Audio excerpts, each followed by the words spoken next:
Hello, and welcome to the 12th episode of our weekly Unity tip Roundup, where we take a look at the tweets that were posted or mentioned on or around each Tuesday under the Unity Tips hashtag. This week, we again had a lot of awesome tips to go through, and as always, we had to decide on only a handful.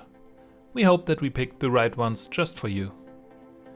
In this episode, we gathered tweets that were posted, shared or retweeted around 29th of March 2022. As it happened a lot in the last weeks, we will again start off with a name that has already been dropped in this series. Mirza made our list again. He's a software developer with an interest in serious games, and he has 9,026 followers. His tip is about narrowing down your selection in the inspector. Simply select a bunch of assets and use the inspector to narrow your selection down to the type you choose. Especially if your assets are not perfectly organized, this will come in handy. Take a look at the video to see it in action. And we continue with another household name. Peter, who also goes by the name Sunny Valley Studio, brings another important tip for this week's list. Hey, and he has over 640 followers right now. In his post, he shows how to use UnityEvents to make your code more reusable. This will decouple your scripts and make it easier to incorporate into other projects. This is definitely something that every Unity developer should know about. If you want to see how it works, check out the image in his post for an example. Alex is a game developer currently working on his project Spirit and Mouse with a colleague. He's doing a lot of other stuff too, as you can see from his over 11,000 followers, he is pretty successful with it. We all know the situation where you try out some stuff, and once you found the right settings or assets, you notice that you are in play mode and that your changes won't last very long. The same holds for textures. If you want to update a texture while in play mode, it will not work right away. The workaround is to reimport, and changes will be shown even while in play mode. Definitely useful, especially for quick prototyping where assets tend to change fast. Our favorite physics guru is also part of our list this week.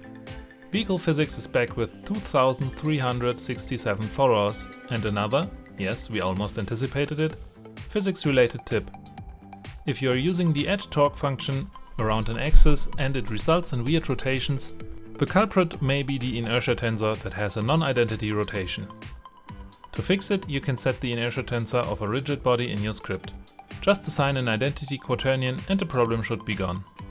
Again, if you want to read more about the problem, check the link in the post. Tammy has just recently been on our list and made it back this week. 5,261 followers show that he is frequently doing some great stuff. For this week, he is talking about material presets. Usually, if you change a material, the changes will be shown on every object that uses it. In his animation, you can see an example with TextMesh Pro objects. Usually, you would have to create unique materials for each individual object. A more elegant solution is to use material presets. This is a lot nicer than filling up your project with endless copies of the same materials. And we end on another name you might have heard from time to time. Well, just kidding, as usually we end the list with our very own tip from this week. We have talked about a few attributes in the past weeks, and we thought about giving some deeper information on a more common one. You might all be familiar with the require component attribute that assures that a component of a given type is present in the object.